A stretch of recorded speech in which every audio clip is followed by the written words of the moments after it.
ఈరోజు నువ్వు చాలా కొత్తగా కనబడుతున్నావు, కానీ ఒక్కటే ప్రాబ్లం.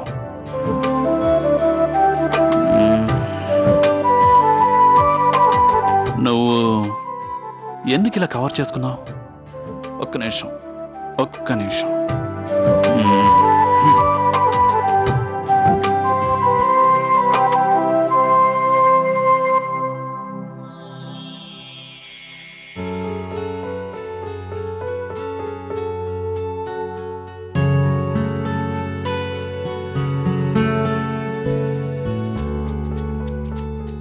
ఈరోజే మన పెళ్లి జరిగిందన్నట్లు ఎందుకు అలా సిగ్గుపడుతున్నావు?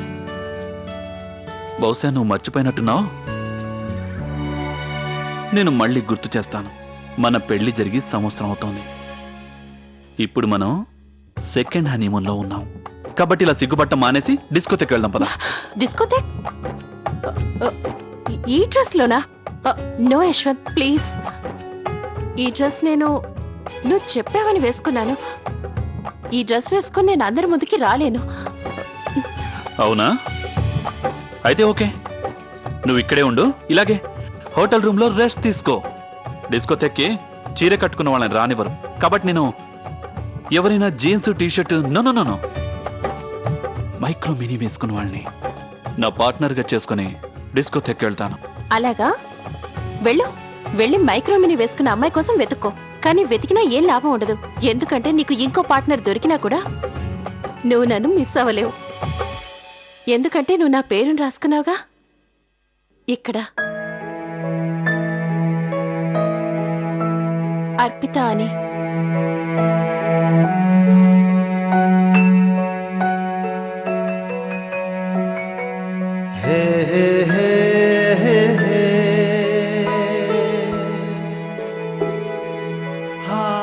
నువ్వు చెప్పింది నిజమే.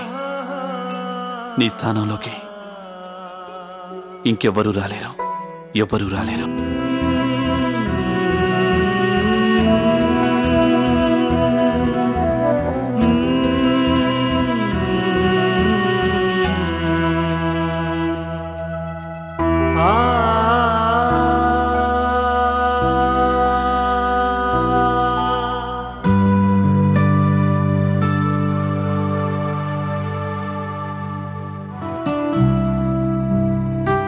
ఇంకా ఎంత టైం పడుతుందో ఏంటో ఈ ప్రణతికి.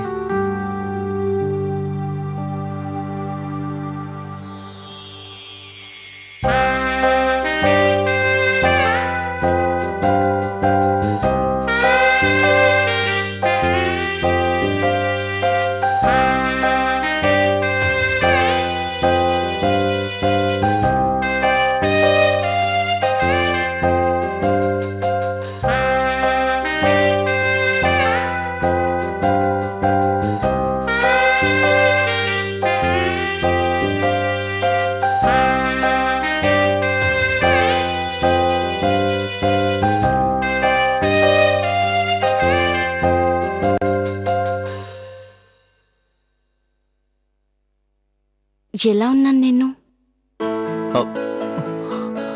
చాలా బాగున్నా.